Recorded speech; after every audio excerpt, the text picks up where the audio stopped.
हमारे YouTube channel से जुड़े सभी दर्शकों का हार्दिक स्वागत है। हमारी आज की वीडियो संबंधित है कक्षा 12वीं के बोर्ड परीक्षा परिणाम को लेकर। जी हां, हरियाणा विद्यालय शिक्षा बोर्ड कक्षा 12वीं के परिणाम संबंधी बड़ी घोषणा कर चुका है।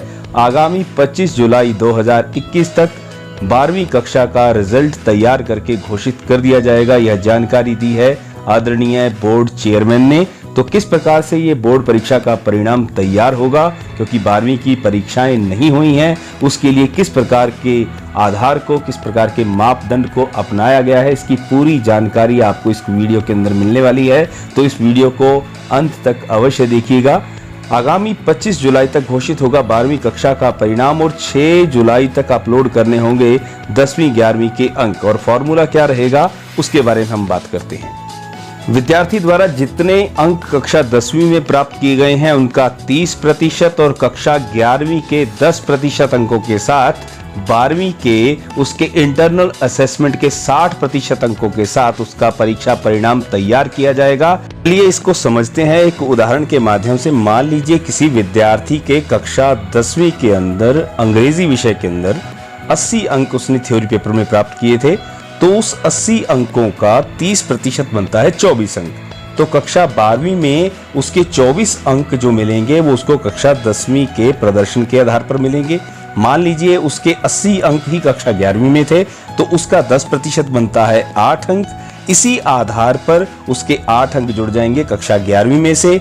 अब इन्हीं 80 अंकों को कक्षा 12वीं के लिए स्वीकार करते हुए उसका 60% स्वीकार किया जाएगा कक्षा 12वीं का परिणाम तैयार करते हुए, यानी कि उसका 60% बनता है 48 अंक। 80 का जो 60% है वो कितना बनता है 48 अंक। 20 अंक उसके इंटरनल असेसमेंट के स्वीकार करें तो उसके टोटल अंक बन जाएंगे 68। इसी प्रकार 70 अंकों के आधार पर अगर हम देखें, कक्षा 10वीं में से 21 अंक बनेंगे, कक्षा 11वीं में से 7 अंक। अगर उसके 60 अंक हैं तो 60 का 30% बनता है 18, और कक्षा 11वीं में भी अगर उसके 60 अंक हैं तो उसके अंक बनेंगे 6। इसी प्रकार वो अंक कम होते जाएंगे और उसका परिणाम तैयार होता जाएगा। अब इसके बारे में जो विस्तृत जानकारी आदरणीय बोर्ड चेयरमैन ने हमारे साथ साझी की है वो आपके सामने प्रस्तुत है। उसको ध्यानपूर्वक सुनिएगा ताकि आप इस पूरी परिस्थिति को समझ। नमस्कार जी। हरियाणा विद्यालय शिक्षा बोर्ड 12वीं की जो परीक्षा नहीं हो पा रही उसके परीक्षा परिणाम की तैयारी कर रहा है। आज सर्वोच्च न्यायालय में बोर्ड ने जो फार्मूला लिखकर दिया था उसके बारे में कहा है कि प्रत्येक बोर्ड स्वतंत्र है, अपना निर्णय स्वयं करें। और माननीय मुख्यमंत्री जी और माननीय शिक्षा मंत्री जी से भी हमारा बोर्ड ने जो फार्मूला दिया है वो पास हो गया है। इस बार हमें जो 12वीं की परीक्षा नहीं हो पाई उसके परीक्षा परिणाम को तैयार करते हुए 10वीं कक्षा का 30% लेंगे, 11वीं कक्षा का 10% लेंगे और 12वीं कक्षा का 60% लेंगे। क्योंकि 11वीं कक्षा का 10% इसलिए ले रहे हैं जबकि सीबीएसई 30% ले रहा है कि पिछले वर्ष जो बोर्ड द्वारा परीक्षाएं 11वीं कक्षा की ली गई थी सभी संपन्न नहीं हो पाई थी। दूसरा, जो होशियार विद्यार्थी होते हैं सामान्यतः 11वीं में के परीक्षाओं की तरफ ध्यान नहीं देते हैं, वो कंप्यूटेशन की तैयारी करते हुए ऑब्जेक्टिव सवाल की तरफ ज़्यादा ध्यान देते हैं और सब्जेक्ट की तैयारी नहीं करते हैं, तो उनके अंक भी कम आते हैं। इस कारण से बोर्ड ने 11वीं के अंकों का 10% 12वीं की परीक्षा परिणाम में शामिल करने के लिए लिया है। So what about 12th practical marks?